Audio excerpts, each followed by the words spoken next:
வணக்கம். சாவித்திரி வீட்டு சமையலுக்கு உங்களை வரவேற்கிறேன். இப்போ அருமையான சுவையில் வீட்டிலே சுலபமான முறையில் ஓவன் இல்லாமல் கேக் எப்படி செய்யலாங்கிறத பார்க்கலாங்க. இது நல்லா ஸ்பான்சியாக நல்லா பஞ்சு மாதிரி சாஃப்டாக சூப்பராக இருக்குங்க. வாங்க இப்போ வீடியோக்குள்ளே போகலாம். கேக் செய்ய 1 கப் அளவுக்கு மைதா மாவு நல்லா சலிச்சு எடுத்துக்கணுங்க. இது கூடவே 1 டீஸ்பூன் அளவுக்கு பேக்கிங் பவுடர், 1/4 டீஸ்பூன் அளவுக்கு சமையல் சோடா, சிறிதளவு உப்பு இதை நல்லா சலிச்சு எடுத்துக்கலாங்க.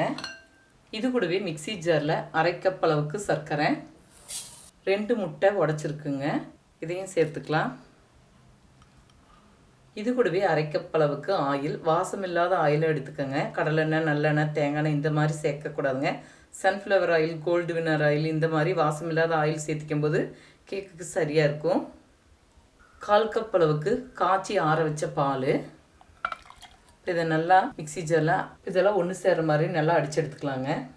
இது கூடவே 1 டீஸ்பூன் அளவுக்கு வெனிலா எசன்ஸுங்க.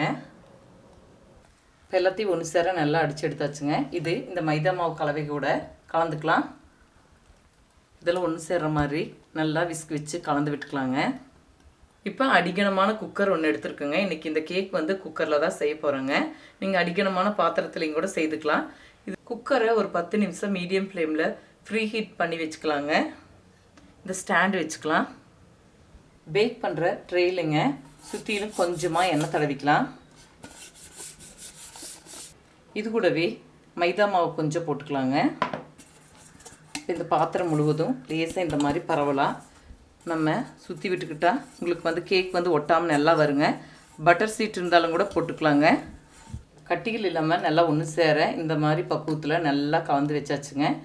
இப்போ கேக் பேக் பண்ணுற பாத்திரத்தில் ஊற்றிக்கலாம். ஏர் பபுள்ஸ் இல்லாமல் இருக்க லேஸாக கேக் ட்ரேயை தட்டிக்கலாங்க. இப்போ 10 நிமிஷம் ஹீட் ஆயிடுச்சுங்க.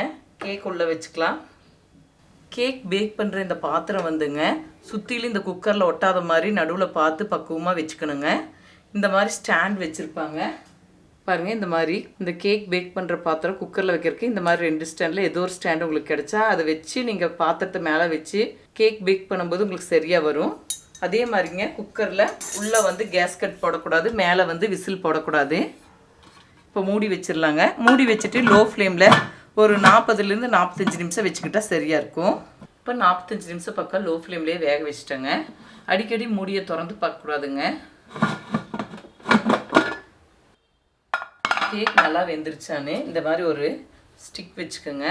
இல்லாட்டி மைக்கோதி வீட்டில் இருக்கும், அதுவும் கூட அவசரத்துக்கு நீங்கள் பயன்படுத்திக்கலாம்.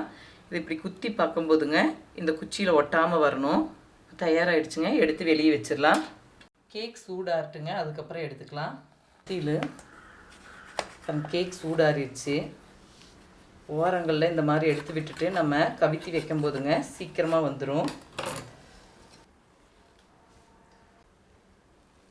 இப்போ ஃபஸ்ட்டு மெதுவாக கட் பண்ணி எடுத்துக்கலாங்க. நல்லா பஞ்சு மாதிரி சாஃப்டான கேக்கு தயாராகிடுச்சு. இப்போ சாஃப்டான ஸ்பான்சி கேக் பஞ்சு மாதிரி சூப்பராக வீட்டிலே சுலபமான முறையில் ஓவன் இல்லாமல் குக்கர்லேயே செய்துட்டேங்க. இதே முறையில் செய்து பாருங்கள். இந்த வீடியோ பிடிச்சிருந்தா லைக் பண்ணுங்கள், ஷேர் பண்ணுங்கள், சப்ஸ்கிரைப் பண்ணுங்கள், கமெண்ட்ஸ் பண்ணுங்கள். அடுத்த வீடியோவில் சந்திக்கலாம்.